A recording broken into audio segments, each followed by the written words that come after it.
Bonjour et bienvenue dans Cinéchoc. Au sommaire, Vin Diesel réactive Triple X et Ben Affleck signe Live by Night. On découvrira ensuite une sélection vidéo spéciale braquage. Et enfin, en avant-première, l'adaptation de la BD Phénomène, Sol.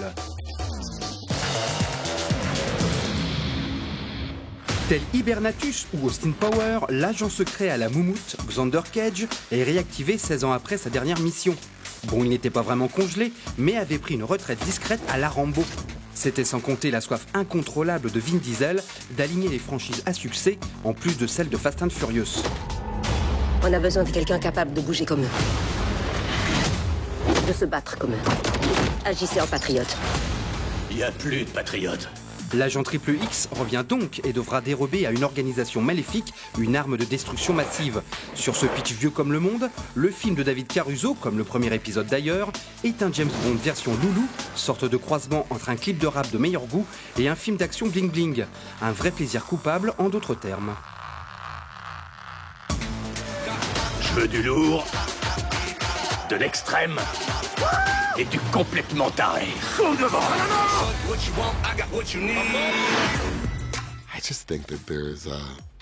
Je crois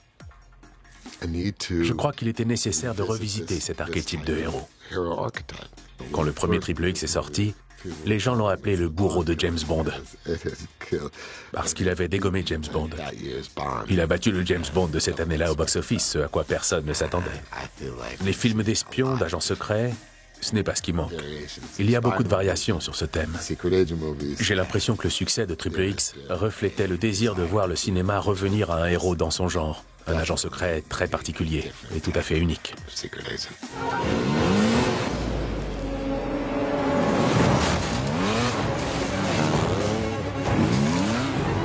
Tu veux t'amuser ?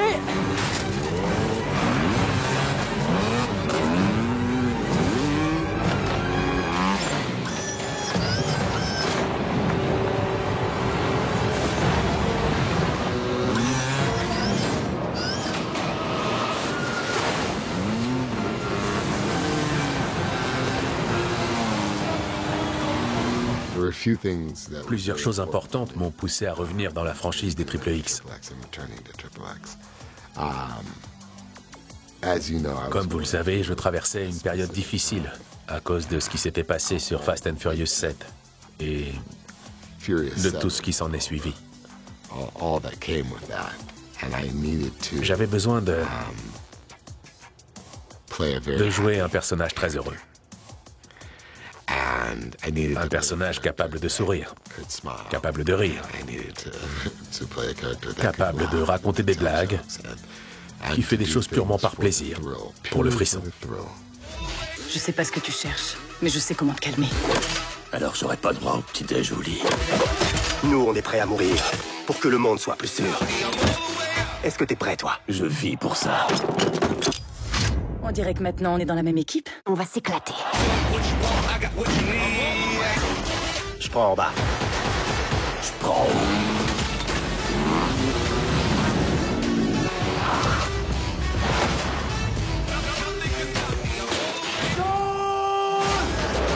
C'est pas compliqué. Explosez-le. Chopez la fille et essayez d'avoir l'air cool quand vous le faites.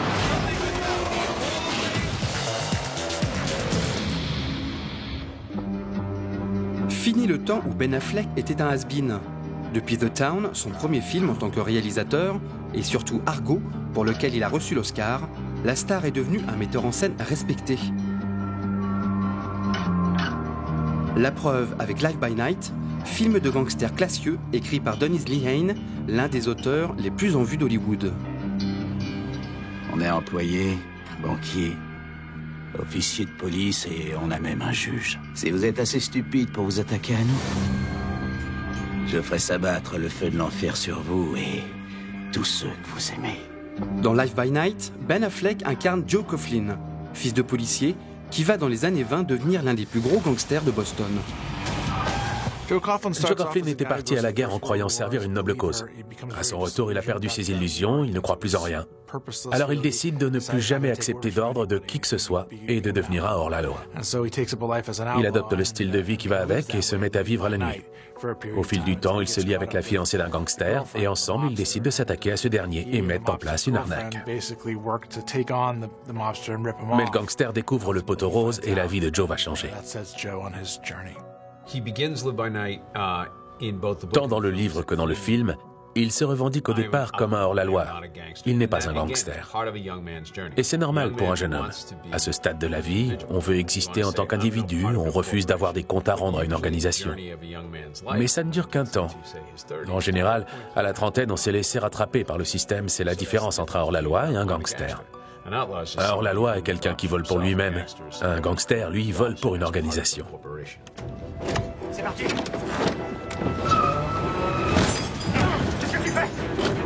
Allez, putain, merde!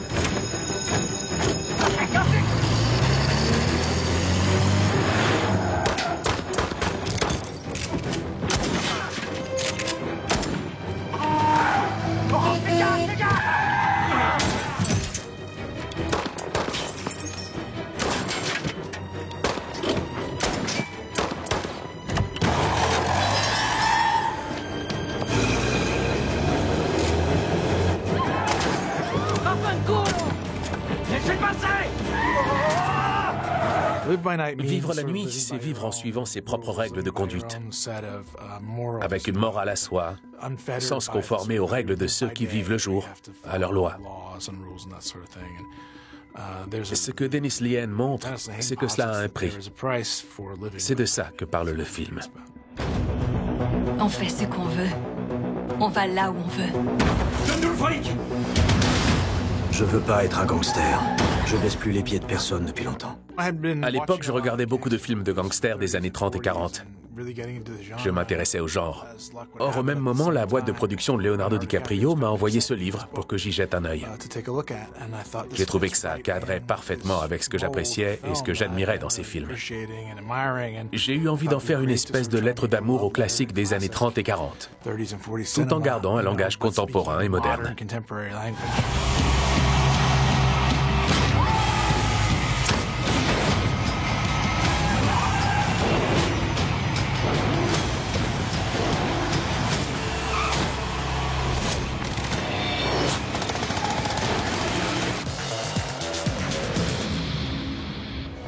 Aucun coffre ne leur résiste dans cette sélection vidéo spéciale braquage.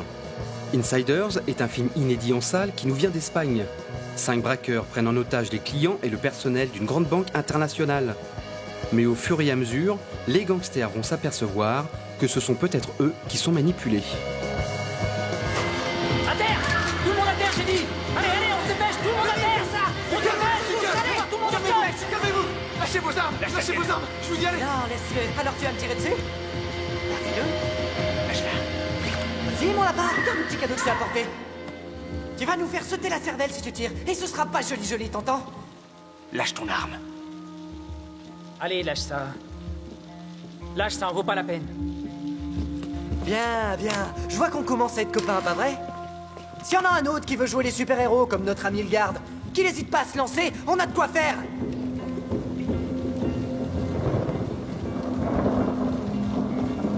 Allez, lève-toi du con. Tu vas fermer la porte. Avance. Avance là, c'est pas compliqué, putain. Mesdames et messieurs, excusez le dérangement, c'est pour un braquage. Tu rentres ou tu sors? Tu ferais mieux d'aller régler tes affaires ailleurs, hein? Et je vous parle pas des braquages quotidiens de vos comptes en banque par nos chers amis les banquiers, au cas où c'était pas clair, alors vous avisez pas de déconner. Commande Sharia est le film de braquage qui a fait sensation en 2016. Tiré d'une histoire vraie, le film de David Mackenzie nous emmène dans les tréfonds du Texas white trash. 2 frères, écrasés par les dettes de leur ferme, décident de se servir directement en liquide dans les établissements financiers de la région et auront à leur trousse un vieux shérif au bord de la retraite incarné par Jeff Bridges. Les films post-apocalyptiques français sont si rares que chaque spécimen fait figure d'événement. Il faut dire que Sol, dans lequel un groupe de gamins se retrouve à errer dans un Paris vidé mystérieusement de ses habitants, est une adaptation d'une bande dessinée à succès, sortie prévue pour le 8 février. Ciao et à la semaine prochaine. Bédou, vous avez vu quelqu'un? Tu crois que c'est quoi? Virus, comme dans Walking Dead. Salut. C'est comme ça partout, dans toute la ville. Y a plus personne nulle part. Si vous voulez me suivre, c'est maintenant. Ford Mustang GT 500 Shelby 1967. Dis-moi que t'as le permis au moins. La conduite accompagnée?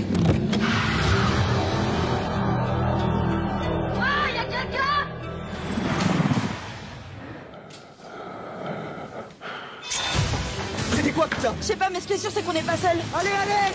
On va partir. On va quitter la ville. Je veux pas surdramatiser, mais j'ai jamais vu un truc pareil. Le brouillard, il est de plus en plus proche, faut pas rester là. Ça me rappelle une BD que je lisais quand j'étais petit. Il y avait un perso, il lui ressemblait vachement. Le maître des couteaux.